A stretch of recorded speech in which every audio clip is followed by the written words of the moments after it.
There is only one thing on this earth more powerful than evil, and that's us. Hi guys, this is Claire Kramer, aka the Great Glorificus, and you are listening to the Buffy Back Issue Bin. Welcome to the Buffy Back Issue Bin, the show where we go through all of the Buffy and Angel comics that are canon chronologically. I'm Zach. I'm Emily. And that's the last time I get to say that, I guess, because it's not going to be true next week. Yeah, we're still going to talk to you if you want to listen to us. Yeah, that was the plan. But yeah, as of right now... That's the plan. We are totally in control of that plan. I suppose. Yeah, as of right now, we will be all caught up on everything that counts as canon. What happens next? Well, come back next week and find out. Wow. Cliffhanger. Well, I mean, we've already said what we're doing next week. It's going to be a retrospective one. But what's after that, we'll announce next week. Double cliffhanger. Thanks. We continue Angel Season 11, written by Karina Becco and Zay Carlos. Still a cool name. It is a very cool name. For some reason, we're not drinking during this episode, but we kind of recommend you do. No, I would never recommend that. One of us would never recommend that. For those of you who don't remember, because we're starting in the middle of an arc, give a quick refresher. Angel had a vision that involved some bugs, him killing someone, and an evil flower. And then when trying to figure out what this vision was, Angel and Fred went to go stop a poltergeist, which then Fred turned into Illyria, said that something from another world was trying to break through the barriers, which, doesn't work in this new world of magics with the super strong barrier, and she decided to go time traveling with Angel to fix this. If that doesn't make sense to you, that's okay. It doesn't really make sense to us either, it doesn't really impact what happens in these next 6 issues. I just wanted to throw that out there as a reminder of why this doesn't work at all. Oh, also they went back in time and found Angelus and Darla, and then Illyria threw them off of a pirate ship, and now they're going to burn to death in the sun. You also forgot the whole part where we went back to Illyria's past and dealt with some issues back there. We don't need to recap. Go back 2 episodes. Anyway, so we are now in the midst of the pirate ship debacle. There's 2 ships, actually. So there's the civilian ship and the pirate ship. We're on the civilian ship, but it's on fire, and also these weird beetles have started to turn all of the humans that they can attack into zombies, but they can only attack your forehead. So if you cover that up with a thin strip of cloth, you're fine. What's funny about this is last time we were like, they're not zombies, they're just more bugs. They actually become zombies this time. Yeah, so... But it's nice that, we actually get that visual indication. So, much like we just did, Fred recaps everything for us, just in case you're picking up this issue for the first time, and she goes, hey, Angelus and Darla are going to die in a couple of hours because they're in a lifeboat with no oar, and however will they avoid the sun? Go under the boat, just swim under the water. We've established that, vampires can live kind of I'm not going to say indefinitely, but they'll be fine underwater. For a little while. I mean, to get Angel down to a sub in World War II that just strapped some weights to his feet and dropped him. Yeah. He's fine. Just do that. Get a rock. Yeah, I'm not really that concerned about Angelus and Darla, and neither is Angel, so that's good. No. He's like, we're in much more trouble on the burning boat that's full of zombies. So pirates are killing civilians, Angel and Fred are running around. Angel recaps everything that last time. Because we're reliving Angel's past, remember? Yeah. The ship went down, the bug went with it, because I guess he knew the bug existed last time. Yeah, weird. And they need to try and make sure that these ships don't make it to land, because they have all of the bugs on them, and they will infest the entire world, and everyone will become a zombie. Right, so this is kind of a problem because the whole point of going back to this ship was to try to save the people on the ship, but now we've just either killed them with pirates or turned them into zombies, so we have succeeded in not saving anybody. The captain of the civilian ship goes up to Angel, and rightly calls him Angelus, because, why would he know him as Angel? The captain asks Angel for help. Angel corrects him. He's like, don't call me Angelus, call me Angel. And a fight with zombies ensues to take control of the ship. The captain immediately is killed by a beetle, becomes a zombie in his own right, and, a fight ensues, as it does. Yeah, never mind the fact that there's fire everywhere, which isn't great. So the fire is destroying the ship. Fred disappears. Angel doesn't know what happened to her. Which, the art makes it look as confusing as I'm sure it would be actually if you were on board there, so I'm cool with the confusing art. Angel is standing down 3 zombies who are about to attack him. One of them is on fire, leaps at Angel in the air. What's going to happen to him? We don't know because he literally disappears in the next panel. Yes. Not a page turn, just a flaming zombie jumps at Angel, and he's gone. I guess he jumps over Angel. That's my best guess. Anyway. And then something happens. I was staring at this page, just going, what happened? How does this work? Because for some reason, the ship is throwing everyone overboard. Yes. Like they've hit a rock. Yes. Angel flies over the edge as well, because we're doing that for some reason, is at the end of his rope, because he's literally at the end of a rope. Yep. Only to be pulled up by Illyria, who says that she punched 2 holes at the bottom of the ship, which I guess made it suddenly stop and throw everyone. Yeah, but the whole point was to sink that ship, and Angel's like, great, so let's go get on the pirate ship to escape. And she goes, oh no, I did the same thing to the pirate ship too. So both ships are sunk at this point. So we did a really good job of killing everybody on board both ships again. Fred and Angel escape in another lifeboat? To a little dinghy. Angel grabs a table so he can shield himself from the sun, kind of. And, much like last time, Fred and Illyria just switch places, hither and thither. Illyria becomes Fred again, and Fred gets into the boat. As we see the sun start to rise, and Angel shields himself with the table. Yeah, the table is not very big. What's really funny is we see a bunch of shots of Angel. I guess only the top half of his body is flammable. Yeah, because we can literally see that, his legs are fully exposed. And yeah, you could make the argument that no skin is exposed. We see, vampires in the daylight if they're covered up, but they're still usually smoking, so I can't imagine this is an all-day solution. No, it's weird. But we do find out that Angel can smell land. That's a new thing. Did we know that before? He's always had enhanced senses. Yeah, that's true, I guess. But he's like, yeah, don't worry about a compass. I can smell land. And also, I vaguely remember that there was a little island. So let's go towards that little island. Because they have an oar, which is helpful. Yeah, and as Angel is, covering himself with his tiny table, all of a sudden, the zombies board the boat, because apparently they were following them the whole time, and no one noticed a sea of zombies swimming towards them. Yes. Okay, here is another question that I have. How did they come from the front of the boat and not the back? That's a valid question. They literally swam around the entire boat to get to the front of it. That's a valid question. My other question was, why is Angel trying to shield himself with a table when he can put most of himself underwater and solve this problem? Or just take his coat off and cover his face. Yes, all of the above. So, the zombies... Try to get in the little boat. These zombies are also apparently Jesus because they're literally walking on water. Fred starts fighting back, and Angel jumps in the water to fight back? Yes, he does. He also just gets rid of his coat for some reason, and doesn't care about the sunlight, and just starts fighting zombies. I guess the water makes him not smoke? I'm not sure. And then, out of nowhere, the little dinghy starts going really fast with a slish, and we see that Angel's using it like a paddleboard, like he's just learning how to swim baby's first time, and is propelling the boat very quickly away from the zombies. They're just in a little mob, shaking their fists from the water. 50 feet away, Angel can kick, apparently. Evidently. But I do appreciate this. He does show signs of burns on his hands and on his face. So I feel good about that at least we're not pretending that he's totally unscathed by this. But then he's like, well, since we started this, I'm just going to keep on pushing us towards an island, so... Yeah, Fred's like, I'll row, and Angel goes, no need, and just starts kicking. Yeah, he, pops back underwater. Which so begs stupid. the question of, A, why was he so worried about Angelus and Darla in the first place, if that is his solution? And B, why didn't he just do this from the minute that they left the boat, then? Angel became an outboard motor. Yes, he did. Fantastic. Evidently he's good at it, though, so... Yeah. Kudos to him. But not that good, because the zombies are right on top of them, because, they have varying speeds of swimming, and they arrive at an island. But not just any island. A volcanic island. There's a panel where they're just getting on the island, and Angel asks, you okay? And Fred goes, just a little waterlogged. Wouldn't that make more sense if it were the other way around? Yeah. She's been sitting in a dry boat the whole time. I mean, she's probably a little damp, but... Yeah, I feel like you should have switched the script on that one. Or in this case, just threw the script out. Anyway. They don't have much of a reprieve because the other zombies arrive. They start throwing rocks at them, only to find that Angelus and Darla went to the same island. Because evidently it's the only island? Yeah, they choose not to fight, I guess, because the zombies are all attacking. Everyone's whispering to each other, but as we've already established in this arc, heightened senses, so what's the point of the whispering? Yeah, and basically Darla's like, that looks just like you. They're like, it can't be. And they somehow know that Fred is also Illyria. Well, she looks the same, just not blue. She does. Dubba-dee-dubba-die. But nobody else seems to make that connection. It's kind of the Superman thing. So why would they be able to figure it out? This goes back to your same thing about you have to be consistent. Yeah, give me the rules, can't break them. Yeah. Angel and Fred climb up onto a ledge with Angelus and Darla.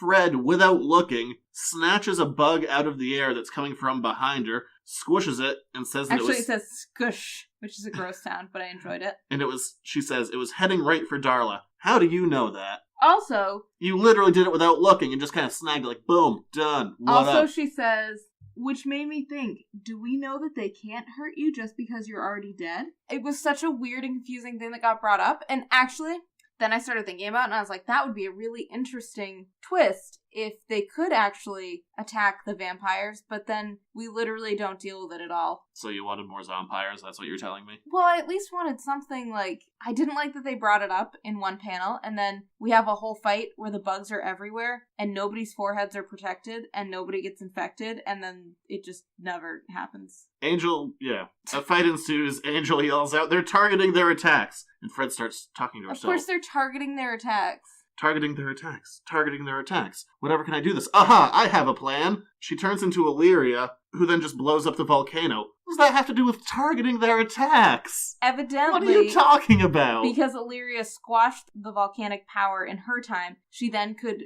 raise the volcano in a different time. But I'm still not sure it's the same volcano, but it might be. But I didn't get the sense that it was. I thought it was just... No, I don't care. I'm not going to double check. It's fine. It's all fine. So the volcano explodes. Everyone's about to die. So Illyria... Time hops them. Again, it's fine. But all four of them. Yeah, Angelus and Darla come with them. What's going to happen? How is time traveling with everyone going to be together? Will there be fighting? How will they deal with it? Just bear in mind that was 2 issues. So, quick. Yeah. How do they deal with it? Angel and Darla fall out of the time stream. I guess they land somewhere fine. Don't worry about it. I know.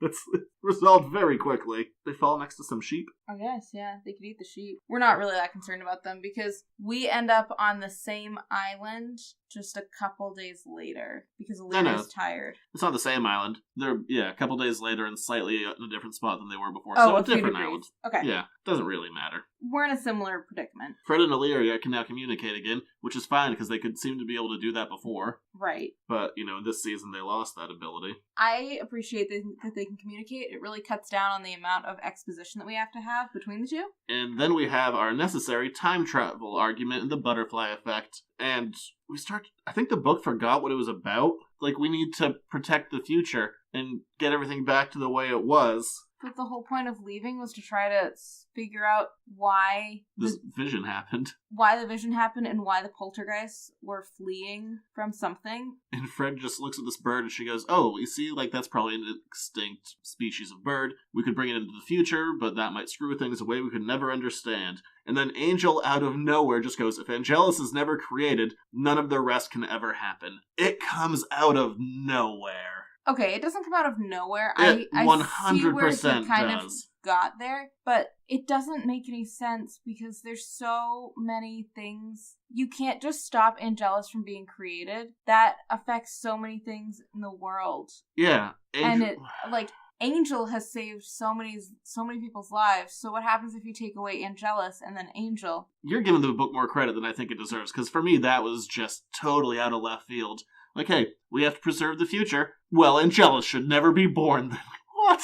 Yeah, no, none of it makes sense. Okay, cool. So Fred turns back into Illyria, and Illyria's like, you're stupid, and we're gonna go back to the present. And they scry the aunts just to make sure that... I was just going to skip that because that has nothing to do with anything. Well, yeah, but, Anyway, they use the scrying bowl, and they scry the aunts just to be like, hey, what's up? And we find them shopping. They want to know if anything drastic has changed since their last adventure with the pirate ship. Is that how time travel works? You can just ask people what's changed? Well, they don't... Okay, here's the weird part. They don't ask the aunts what's changed, but the aunts seem to know that they're not in their own time zone. So, or time dimension, I don't know. So, it's all a weird thing because they're like, we don't want to ask them directly. Maybe we'll find out some clues from talking to them. But I'm like, either you ask them or you don't, but...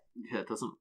It's just odd. Because it's not like saying, hey, we time traveled is going to really affect people that you're talking to. Who are magical anyway. Yeah, whatever. And the short answer is, they never find out if anything changed. They found out that a hotel in Dublin collapsed. The hotel that they're working at. Sorry. But then that's going to be fine pretty soon, so don't worry about it.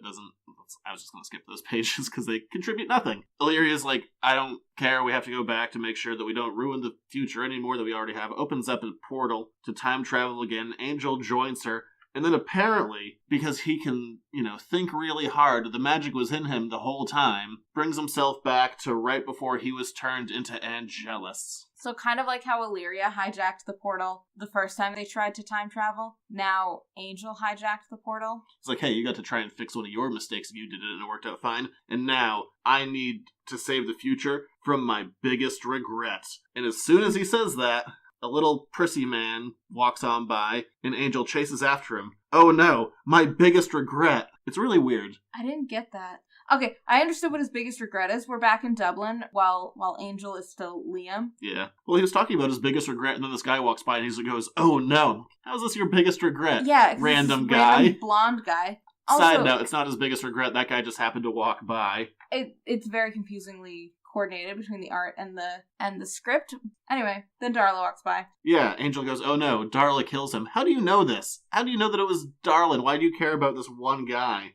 I think his plan, it is not explained, just so we're clear, but Angel finds himself on a rooftop looking down on Darla, and I think his plan was that he was going to try to kill Darla. I think he was just going to try and stop her. Yeah, maybe, I don't know. Before, it's not explained, it's really not. That was my assumption, was he was going to try to kill Darla so that she could not turn anybody else. Oh, by the way, we're back to the original series artist, Geraldo Borges, and he'll be there for the rest of the time. Sorry I didn't mention that. I appreciate it, though. As Angel's about to dive onto Darla and save this young man for some reason, Fred tackles him off a roof. Yeah, so How'd she get there? Fred's new thing, how did we get on the roof at all? Either of them. Fred's new thing is that she's gonna stop Angel at all costs from trying to change the past, but instead of using Illyria to do it, she just uses Fred. Yeah. Not as helpful, but yet somehow Fred is super strong right now, so she can do things like knock Angel off a building. I can live with pushing someone off a building. I can deal less with being fine falling off a building. Fred just gets up, she's like, alright, I'm cool. And Angel walks away. He's like, you can't stop me from doing this. We have a chance to fix the past. And Illyria comes back, and she's like, yeah, I can. You bitch.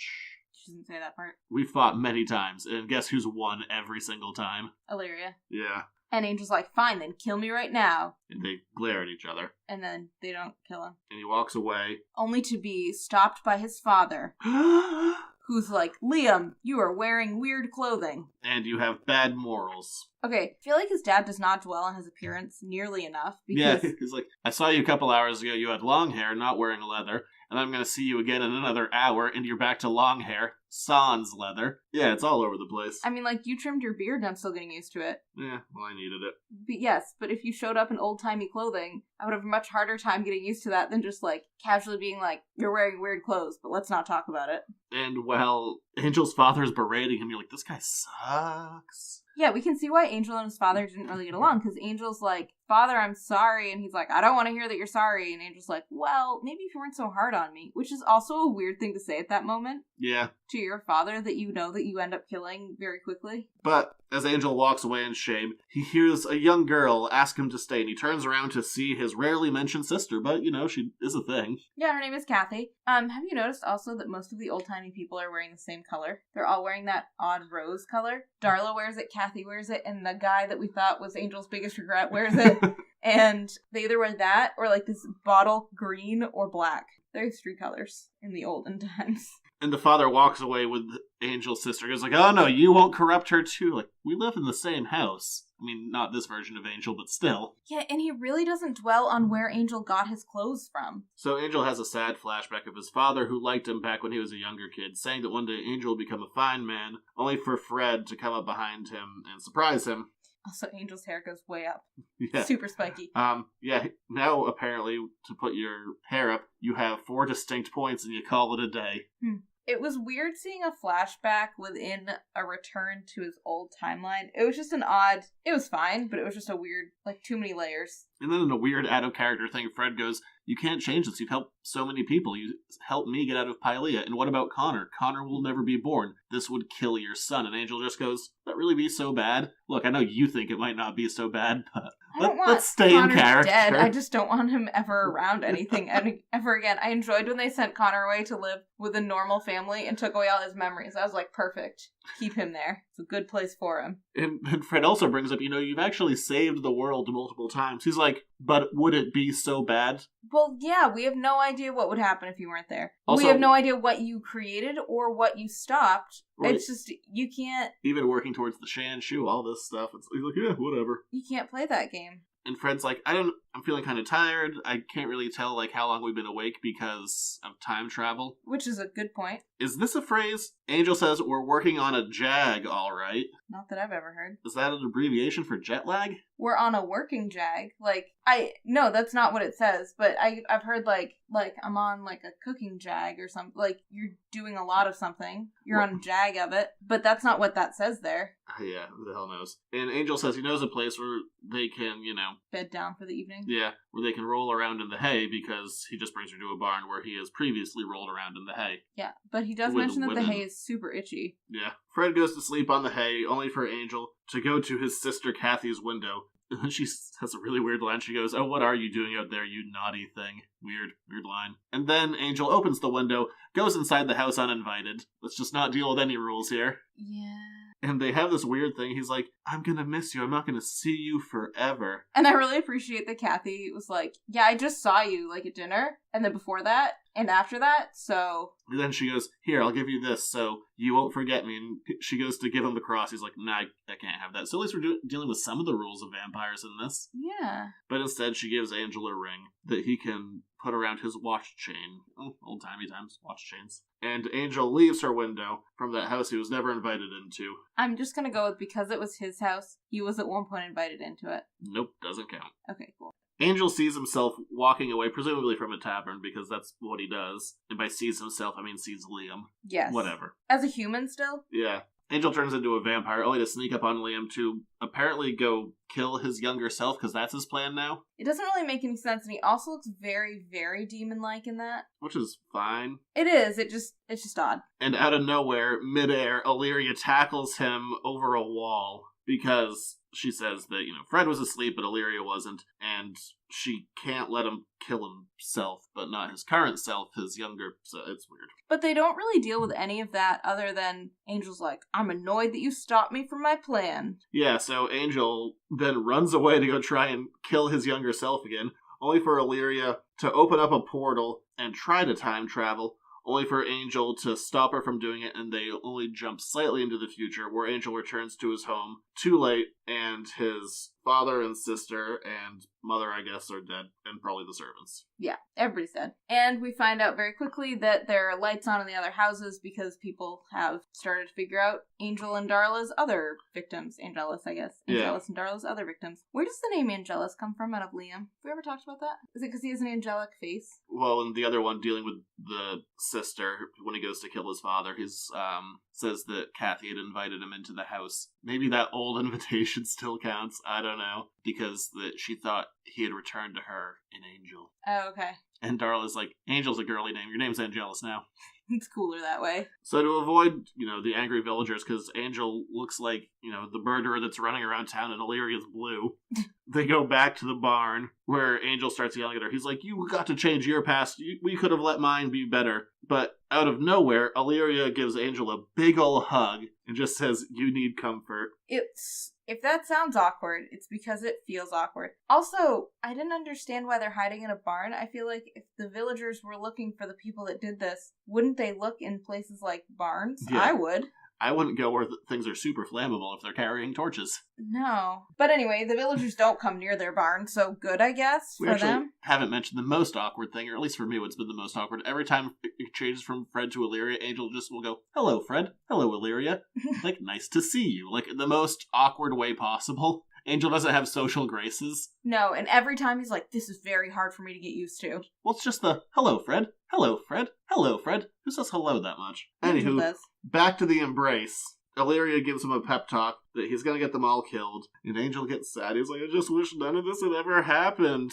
And then Angel goes, "Sometimes you almost seem," and Illyria feels a human. He goes, "No, never that." Which is a weird comment on everybody's side. What was Angel actually trying to say, number one? And number two, what?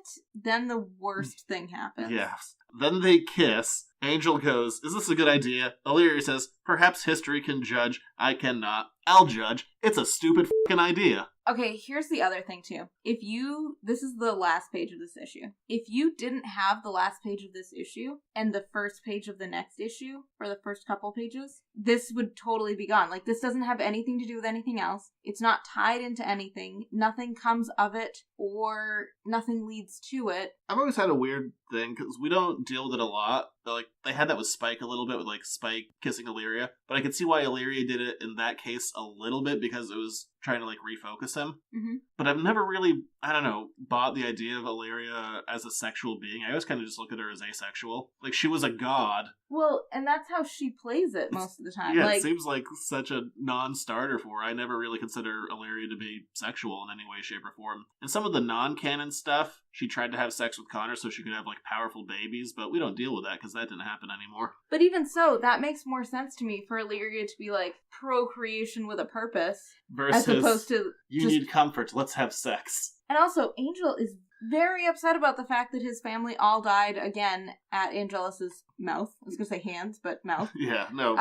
And he's, like, really broken up about this. And then Illyria kisses him and he's like, priorities just changed, baby. Sounds great. Yeah, let's do that instead. They're just talking about, like, how, you know, the fate of the world rests on his hands. The fate of the world. And then he's like, his oh. dead sister.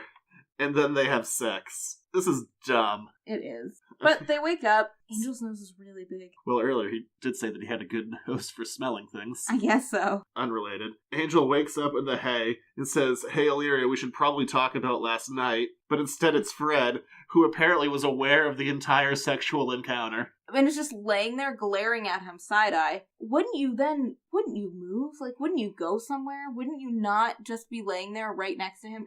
The barn is not huge, but it's spacious enough that you don't have to be there right next to him when you wake up. Like, you could move, but she doesn't. That's fine, I guess. Whatever. And then things get weird. Fred's like, I'm upset, but I'm not, because, you know, I used to have a crush on you, and then you had sex with the thing that killed me. And, well, she doesn't actually say sex. She says, and now you're dating the thing. It's like, they're dating now? I don't feel good about that. I missed that. I actually feel worse about them dating. Yeah, don't. I don't feel good about that. I also... Just say that they banged. It's fine. I don't feel good about any of that, but... Actually, when I say it's fine, I mean the opposite of that. It's terrible and wrong.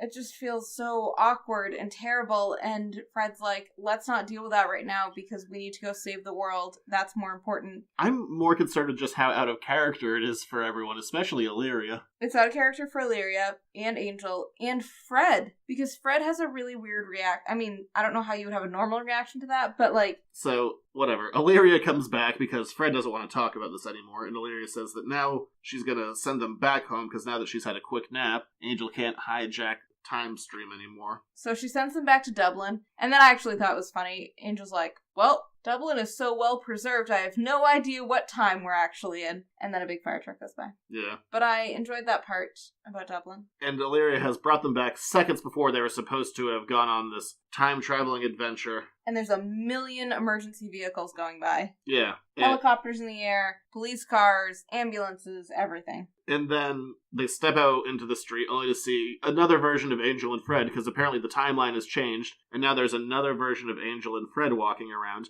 Having a different conversation. My problem with this is we get to the end of the story, this is never resolved. We never see them again. We don't think they actually time travel. So there's just an alternate version of Angel and Fred walking around now. Yeah, it's... In the universe, there's now two of them.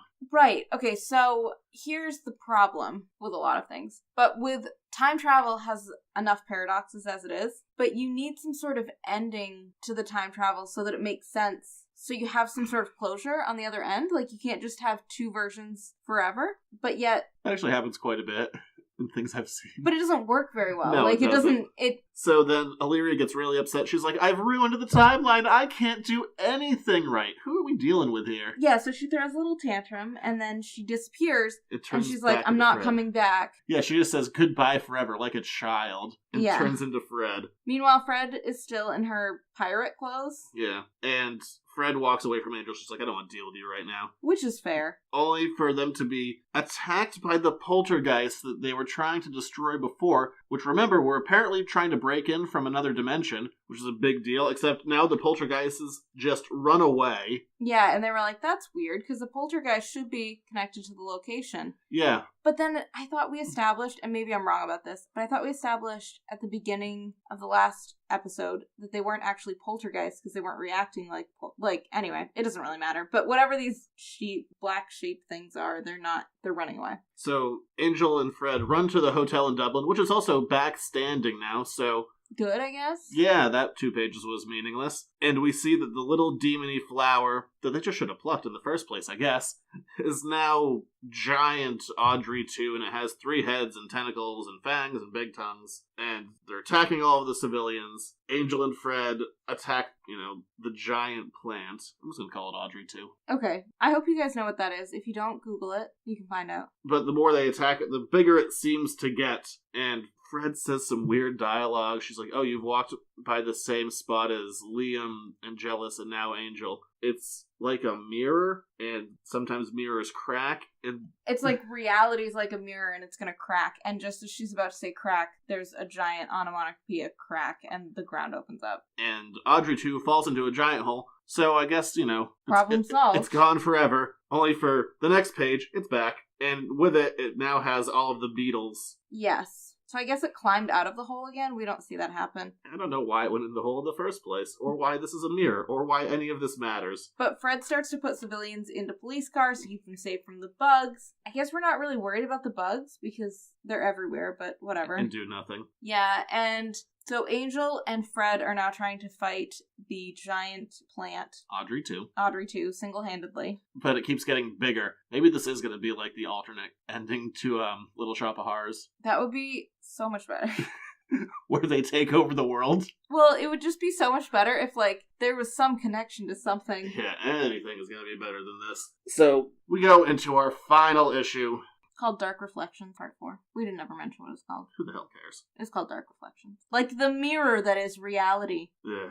That cracked. Anyway, so we're still trying to fight the thingy, and somehow we picked up an axe, which is helpful, but whenever you cut off the tentacled heads, they just come back again, so that's not good. Fred is cut loose because she was being held, and Audrey 2 tries to grab her and pull her back and grabs Fred's suspenders from her pirating days. They snap, and they pull the suspenders into one of the mouths, only for the mouth to turn into ash and explode. And Fred just goes, huh. I guess Angel does too. They both just go, huh. And they quickly figure out the reason that this creature is so big is because they've been carrying things from the past. They both empty out their pockets, which are full of hay. Which helps, so they throw the hay at the creature, and then as Audrey 2 is hit with the hay, those pieces turn into ash or dust. And then Fred strips naked in the middle of the street. Because her clothes are... old-timey clothes. Yeah. And then Illyria comes back because Fred is modest. I was actually glad for that.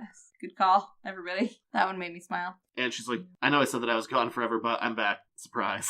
Yeah, she's like, I can't control when I come back, when Fred needs me. So they throw all of their clothes. Angel had to throw his coat in there because there was so much hay in it. Yeah. What about his pants? Wouldn't that be the same thing? Anyway, I'm glad Angel didn't lose his pants, so whatever, I'm not going to deal with that. He already did earlier in this arc. It's true. And so they're throwing things, and there's still one head left, and they're like, what else could it be? And Angel's like, no, I can't give up this last piece of Kathy, too. It's the ring from Kathy. Damn it, Kathy. And Illyria has to give him a pep talk about how grief and grieving can be with us, but... Kathy's been dead forever, you have to save the people now. Right, and that he's not going to lose Kathy by giving up her ring, and he can still grieve her memory. And this takes 3 pages for him to throw the ring away. Yeah, eventually chucks it into the mouth, and the plan explodes. Yeah, and with a huss. And everything's resolved. Kind of. It's still a mess. Yeah, except for all the destruction that this plan did. And they're like, everything was a mistake. Yeah, but they decide that, things are fine and they shouldn't worry about the sex they had, and they can deal with it later, I guess. And then Illyria turns back into Fred. Fred now has new clothes, so that's a fun new power Illyria's picked up. Yeah, she got Fred clothes somewhere. Illyria just has a very convenient power, clothes making. Yeah, And they decide that they're still going to be friends, and Fred and Illyria are going to work together, and they both tell Angel not to be guilty. And he's like, it's so weird that you both said that. And Fred's like, we don't disagree about everything. And they walk off, not into the sunset, more into the sunrise, and they have to go get a hotel so Angel doesn't, turn into dust. And maybe these two should stop sleeping together. Okay, and then this I actually did enjoy. So did I. They show their shadows on a wall, which if there are shadows, it means that Angel should be burning. But whatever. Well, we can also see the light source. The light source is coming from the front of them, but somehow their shadows... Whatever, I'm not really worried. So angle. we see Angel's humanoid shadow, and then we see that Fred's shadow is actually tentacled Illyria, which brought me joy. Yeah. Okay, so that's the end of it. Oh, boy. So first things first, I guess last things first. That moment when they're like, we need to go get a hotel, would have been a great moment to bring up something like maybe separate rooms. Like, let's make a little joke out of this. That's your problem with it. I have a different problem. Oh, no, there's a lot of problems, but that was like the smallest thing that I was like, okay, this would have made me be a little bit more on board for at least their reconciliation process to be like, but maybe separate rooms this time. Like, ha ha ha. This is only my second time reading this, so I was like, maybe it will all flow together better once I kind of get to lay it all out and go like, okay, it didn't feel as disjointed as I thought it did, but it's actually worse now that I've read it all together. The season started with Angel having a vision from someone. Somewhere. Yeah, that these things were going to happen. There was already this little flower outside. These poltergeist things were trying to come through, which is totally abandoned. And then Illyria says that there's a rift happening and they have to go back in time to fix it. But if they had never gone back in time in the first place, nothing ever would have fallen apart. Right, so when I finished reading this, you asked me what the beginning of this season was. Why did they go time traveling in the first place? And I said, I have zero idea. And here's the other thing that I don't understand. It seems that the flower is connected to temporal irregularities, right? That's what killed it. Right, exactly. Oh. Okay, so that's what killed the giant flower at the end, was removing the temporal irregularities. But yet the flower exists at the very beginning before they've done anything. You know it's a temporal irregularity? There's another Angel and Fred walking around. Right? This is impossibly dumb. So here's the thing. It just makes me sad because last season's Angel was really good. Yeah. The season before that's Angel was really good. Buffy was really good. And it's like we just had... this doesn't feel tied to anything. No, this feels like how reading some of the one-shots felt in season 8 that were just kind of unconnected to everything else, and you're like, well, I guess... This is and then storytelling. And then, and then, and then, and then, and none of it matters, and none of it connects, and it's... I really don't like to say it, but it's kind of all bad. I liked that last bit with the shadows at the end. Yeah, great. Of these 6 issues that we read, that's honestly the only thing I liked. Like, at least the last one, I poked a couple of things, I'm like, oh, that's okay. This one, it's literally, I like a shadow. I feel like they tried to take the Fred-Illyria relationship and explore that a little bit more, which I would have been totally on board for, but I don't just want to do it with just Angel, and also doing it through time travel doesn't make any sense to me. And the fact that this felt so floaty, like it was not tied to any sort of backstory or any sort of, I couldn't feel where this was going. I liked that our 2 books were more or less connected last season and the season before. Even the season before that, they keep intertwining, even if they just mention each other or mention the things that are going on. But like, for Angel to not care at all that Buffy and Spike and all of those guys are in internment camps and that they're being held against their will, that feels wrong to me. Well, we don't know when this took place, because this technically only takes place over like 10 minutes. That's true, I guess. But I don't know. I don't know. We didn't really deal with it because you may have noticed from our summing up that we just kind of skimmed some of the pages. And part of the reason for that is the writing in this is incredibly awkward. It's like it was written by someone who's never had a normal conversation. Okay. It's very stilted. What it more felt like to me was somebody said, we have to write an Angel story. And they went around the table and everybody was like, got nothing. got nothing. I would have been totally on board with tying Angel into the Buffy story. The Buffy storyline was rich enough that you could have done an Angel tied in bit where Angel was doing something on the other end, or Angel was working with Riley, or, you know, something about that, or Angel was working with Magic Town to make sure that didn't happen in England, or... The sales on this are also just non-existent. Like, I feel like there has to be some repercussion that happens from this. Like, this book was only selling a couple thousand copies. I didn't look at the end numbers, but I know, like, kind of towards the latter half of the season I was looking at it, I think it was under 5,000 total in the US. And keep in mind, those numbers for sales are the number that shops actually ordered, not the amount that actually sold to customers. This was only read by a handful of people. I hope it's come across from this year. We've done this for a year. From this year that we have talked to you guys that we like this stuff and we like to praise it. And we don't mind poking fun at it a little bit when it goes a little goofy. I don't think that we've ever actually read anything before. The high school years.